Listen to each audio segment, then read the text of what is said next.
Selamat pagi, siang, sore, ataupun malam. Pada kesempatan hari ini, kami yang dari kelas LD 11 akan mempresentasikan proyek materi yang kami sudah mempersiapkan, yaitu dengan judul Virtual Booth Event. Dengan proyek ini, kami rancangkan sebagai solusi digital untuk mempermudahkan pencarian informasi event dalam pembelian tiket ataupun serta mendukung UKM melalui konsep booth digital. Dan di sini kami berada dengan teman-teman saya, ada Najmi, Ivana, Siti, dan juga Inaya. Baik. Dan latar belakang proyek yang kami buatkan setelah mengubah cara masyarakat, yaitu khususnya generasi milenial ataupun generasi Z, dalam mengakseskan informasi dan juga hiburan. Mayoritas informasi kini diperoleh melalui platform yang itu digital, yaitu pun bisa dibilang sosial media. Nah, ketika ingin mencari informasi suatu event kayak konser, festival, atau pameran maupun pertukaran budaya, informasi itu tersebar di berbagai platform seperti contohnya kayak Instagram, atau TikTok, ataupun hal-hal lain-lain yang lainnya. Nah, di sini mengakibatkan pengguna harus mencari kayak secara manual atau nggak kayak sering kali mendapatkan informasi yang nggak lengkap atau yang nggak baru. Dari sini makanya kita membuatkan sebuah platform yang terpusatkan untuk mencari informasi banyak di kayak festival ataupun konser ataupun hal-hal yang lain. Aplikasi ini nggak hanya berfungsi sebagai directorial event, tapi juga sebagai sebuah ekosistem yang digital yang bisa mencari dan menemui event, mengembalikan tiket secara online, dan juga menyewakan booth digital kepada UKM yang tersedia. Dari bus ini juga mencukupi berbagai jenis virtual booth. Ini juga mencakupi berbagai jenis kayak dari event mulai dari modern seperti konser ataupun festival, tapi juga yang tradisional kayak budaya. Nah, dan ini berperan untuk melestarikan budaya di era digital. Masalah yang dihadapi dalam virtual booth event ini itu untuk menyelesaikan beberapa permasalahan utama seperti informasi event yang tersebar, yang kedua juga tidak ada pusat platform yang terpusatkan, dan juga kurangnya ada dukungan digital untuk berbagai UKM yang tersedia. Yang keempat, ada proses transaksi yang kurang efisien, dan yang kelima, ada kesenjangan digitalisasi pada budaya. Dan kita menggunakan metodologi yaitu Scrum yang mampu memberikan kita sebuah fleksibilitas yang mungkin dapat berubah dan kebutuhan pengguna, serta mendukung juga perkembangan melalui iterasi singkat yang disebut sprint. Nah, di sini yang di Scrum kita itu ada project owner, ada Scrum Master, dan juga development team yang akan kita itu yang mempunyai peran utama yang akan kita gunakan pada peran Scrum-nya kita. Nah, untuk secara detailnya di sini kita ada product log, ada sprint planning, ada sprint execution, sprint review, sprint retrospective, dan juga daily Scrum. Selanjutnya ada user requirement design. Dari Google Form yang sudah diberikan, ada beberapa pertanyaan yang perlu di-highlight. Yang pertama, what is the main problem in finding information about current events? Banyak yang memberi jawaban bahwa mereka sering merasa kewalahan karena terlalu banyak informasi yang ada dalam suatu event. Selain itu, pengguna juga kesulitan menilai kre- kredibilitas dan kebenaran sumber informasi tersebut. Yang kedua ada what is your primary goal when using these platforms? This platform, pengguna ingin mendapatkan informasi yang relevan dengan cepat tanpa harus menyaring terlalu banyak konten yang tidak diperlukan. Kemudian, what are the main activities you expect to perform on this platform? Uh, pengguna, calon pengguna banyak mengharapkan agar bisa dapat dengan mudah menelusuri konten dan mencari informasi tertentu. Kemudian, what difficulties or frustrations have you experienced with similar platforms? Uh, Banyak yang menjawab kalau mereka mengalami kendala karena tampilan aplikasi yang membingungkan dan performa sistem yang lambat. Yang terakhir, how important are performance, ease of use, and data security to you? Uh, Banyak yang menjawab bahwa performa sistem, kemudahan penggunaan, dan keamanan data merupakan sebuah aspek yang sangat penting. Karena persyaratan non-fungsional ini dianggap sama pentingnya dengan fitur utama dalam sebuah platform. Kemudian ada beberapa ekspektasi dari user. Yang pertama, user mau sebuah aplikasi yang simple untuk mendapatkan semua informasi mengenai event-event terdekat. Kemudian aplikasinya juga harus mudah digunakan dan cepat untuk mendapatkan informasi. Kemudian informasi harus akurat, bisa dipercaya, dan terus update. Terus kemudian user juga mau mendapatkan event yang dengan cepat tanpa perlu banyak step-step yang tidak penting. Yang terakhir, data security dan privacy juga merupakan sebuah aspek yang penting dan harus dijaga. Selanjutnya ada sistem desain class diagram. Berikut adalah diagram kelas yang sudah kami buat.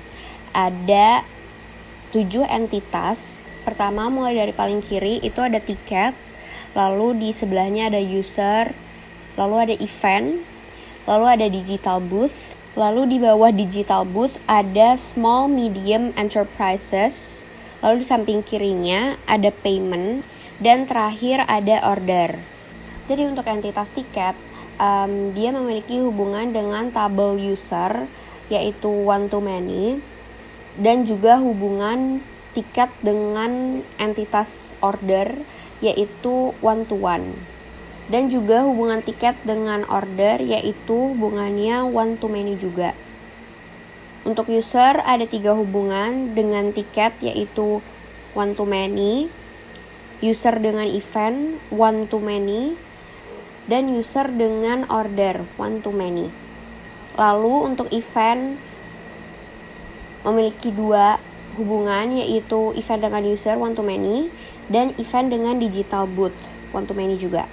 Untuk digital booth memiliki 2 hubungan, yaitu dengan event, digital booth, event, one to many, dan digital booth dengan small medium enterprise, yaitu one to many.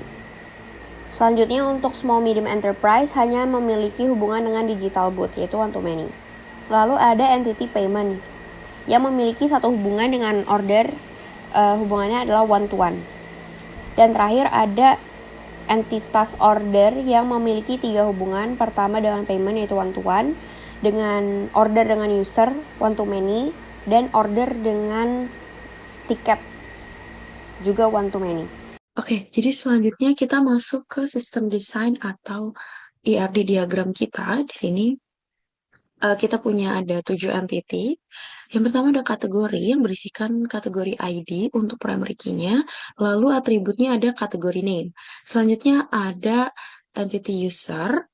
Di sini untuk primary key-nya ada user ID, lalu untuk atributnya ada username, user email, user password, user phone, dan user role. Nah, role-nya di sini kita ada 3 role, yaitu user, SMA itu adalah untuk UMKM-nya, dan admin. Terus selanjutnya ada tiket transaction dengan primary key transaction ID, dan di sini kita juga ada foreign key yaitu tiket ID dan user ID. Nah, untuk atribut lainnya ada total amount dan ada create AI. Terus selanjutnya di sini ada entity booth dengan primary key booth ID, dan foreign key-nya ada event ID dan SMA ID. Terus untuk atribut lainnya ada booth name, description, booth fee, dan status. Nah, selanjutnya di sini ada entity event, primary key-nya event ID, dengan foreign key organizer ID, kategori ID, dan atributnya ada title, description, event date, lalu ada cover image.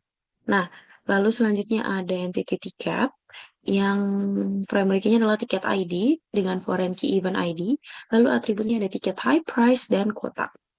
Selanjutnya di sini ada booth rental. PK-nya adalah rental ID dengan foreign key booth ID dan SMA ID. Lalu untuk atribut lainnya itu ada rental date, status, dan total payment. Yang terakhir adalah tiket transaction detail. Nah, PK-nya itu adalah ya transaction detail ID dengan foreign key, transaction ID, dan ticket ID. Lalu untuk atribut lainnya ada quantity, subtotal, dan status. Selanjutnya user interface design, yaitu menjelaskan konsep dari desain UI yang kita buat, yaitu ada splash screen onboarding agar pengguna ini mudah memahami aplikasinya itu dari awal. Terus ada homepage dan event detail, memudahkan pengguna untuk mencari dan menemukan event-event apa saja yang ada. Lalu ada purchase ticket dan notif payment yang dibuat alurnya itu jelas dan sederhana. Lalu ada profile dan edit profile yang pengguna bisa gunakan untuk mengelola akunnya dengan mudah dan jelas ya alurnya. Lalu UI desain virtual booth ini dirancang agar penggunanya itu dapat menjelajahi event, membeli tiket, dan mengakses booth digitalnya ini dengan mudah dan nyaman tanpa kebingungan. Lalu selanjutnya ada empowering communities, preserving culture. Jadi, slide ini menjelaskan tujuan dari virtual booth event, yaitu untuk memberdayakan komunitas sekaligus melestarikan budaya melalui platform digital. Ada 3 fokus utama, yaitu yang pertama global reach. Platform ini membuka peluang bagi event dan produk lokal untuk menjangkau pasar internasional dan audiens yang lebih luas. Lalu yang kedua ada cultural preservation, yaitu dengan pendekatan digital ini, budaya lokal tetap dilestarikan namun dikemas secara modern. Lalu yang ketiga ada SME empowerment, yaitu platform ini membantu UMKM dengan menyediakan ruang digital agar mereka bisa mempromosikan produk dan berkembang secara lebih berkelanjutan lagi. Jadi kesimpulannya, virtual booth event ini menjadi jembatan bagi generasi muda, perkembangan budaya dan dunia bisnis di dalam satu platform digital. Sekian dari penjelasan proyek. Lalu berikut adalah codingan HTML yang sudah kita buat. Pertama, ini untuk splash screen. Lalu ini untuk onboarding. Ini untuk menu home. Lalu ada untuk section event detail. Jadi seperti card gitu. Lalu ada menu purchase. Terus ada juga kalau misalnya udah successful payment. Berikut untuk CSS-nya. Tentunya CSS-nya ini disesuaikan dengan ID dan kelas yang sudah kita buat di HTML.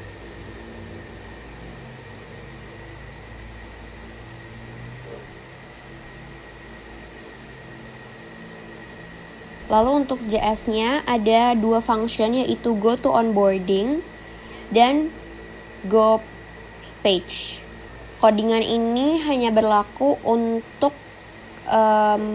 mobile screen, jadi tidak bisa fleksibel ke semua perangkat. Sekian dari presentasi kami. Mohon maaf jika ada yang masih kurang. Terima kasih.